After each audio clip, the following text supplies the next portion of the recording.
Baik, Assalamualaikum warahmatullahi wabarakatuh. Perkenalkan, nama saya Nur Amalia Divana dengan NIM B301240069. Di sini saya akan menceritakan hasil resum saya yang berjudul Metode Penelitian Arkeologi. Metode Penelitian Arkeologi bab 2, Konsep, Teori, dan Metode.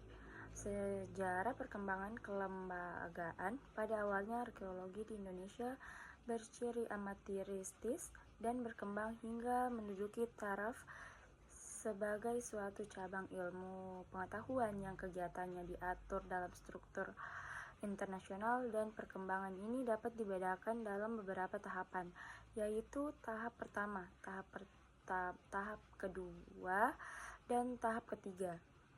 Tahap pertama yaitu dimulai dengan pencatatan deskripsi terhadap peninggalan-peninggalan kuno oleh perorangan tanpa koordinasi dari institut yang berwenang melakukan kegiatan tersebut. Tahapan ini berlangsung secara sporadik dari abad ke-15 sampai abad ke-20 dan kemudian berkembang serta beragam sasarannya pada abad ke-19 sampai abad ke-20 yang dilakukan oleh orang-orang barat. Tahap ditandai dengan penyaluran kegiatan secara terarah, baik administratif, profesinya maupun substansi ilmiahnya.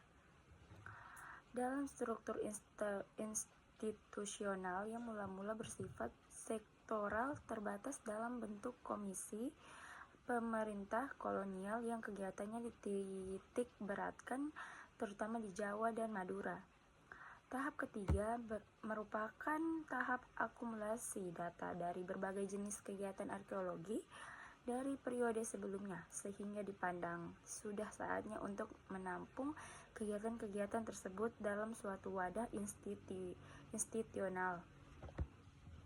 Tahap keempat mempunyai ciri meneruskan, menyempurnakan, serta mengisi kekosongan kegiatan arkeologi dan menciptakan berbagai hipotesa atau teori metode kerja yang dialami sesudah kemerdekaan hingga sekarang.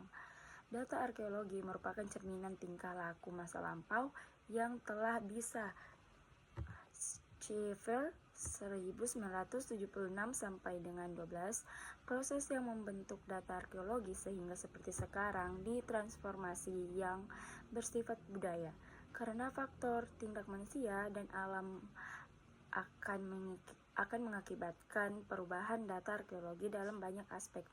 Proses yang termaksud dalam transformasi budaya adalah aktivitas pakai ulang, penggunaan kembali suatu benda yang masih ada di dalam konteks sistem seperti daur samping, penggunaan sekunder, dan daur ulang dan konservasi. Deposisi budaya, pembuangan sampah, penyembunyian harta karun, sisa-sisa sesaji dalam upacara, reklamasi, penggalian benda arkeologi, dan perusakan. Penelitian arkeologi dapat dikelompokkan ke dalam tingkat eksplorasi, deskripsi, dan ekspansi. Binroth 1972, Gibbon 1984. Penelitian eksploratif bertujuan menjaga data arkeologi yang ada dalam satuan ruang tertentu, univers, atau untuk mencari kemungkinan adanya hubungan variabel yang diteliti, merupakan tahap awal dalam upaya memperoleh generasi empiris.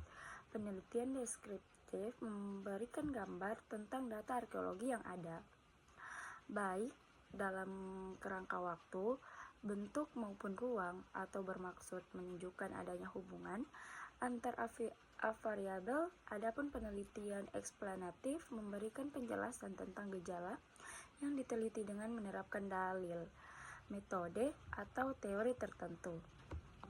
Bagian B, perkembangan konsep, teori, dan metode arkeologi di Indonesia. Pada awalnya, arkeologi di Indonesia lahir dari para sarjana filologi Belanda yang mengacu kepada kajian sejarah. Hal ini mengakibatkan kajian arkeologi di Indonesia lebih dekat kepada kajian sejarah. Itu masih bersifat eksploratif dan deskriptif. penelitian arkeologi di Indonesia telah menggunakan sistem standar sampel area dalam kegiatan survei dan sistem lot dalam teknik ekskavasi. Pada perkembangan kemudian muncul teknik survei dan dalam penelitian arkeologi bahkan masa-masa akhir 80-an berkembang pula penelitian mengenai arkeologi bawah air.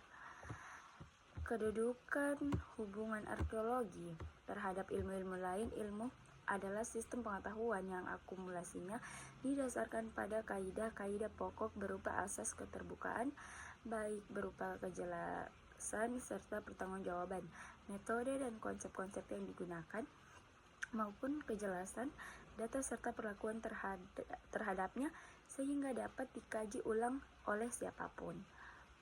Arkeologi sebagai salah satu dari cabang ilmu merupakan bagian dari ilmu-ilmu budaya yang kajiannya berupa hasil-hasil pemikiran dan ciptaan manusia pada masa lampau. Pada perkembangannya kemudian untuk mencapai tujuan penelitian yang dikehendaki, maka ilmu arkeologi tidak akan terlepas dan membutuhkan disiplin lain sebagai usaha dalam menjawab segala permasalahan yang ada. Tahapan penelitian arkeologi: 1. Tahap pengumpulan data, 2. Pengolahan data lapangan, 3. Pelaporan. Baik, itu saja hasil resume dari saya. Wassalamualaikum warahmatullahi wabarakatuh.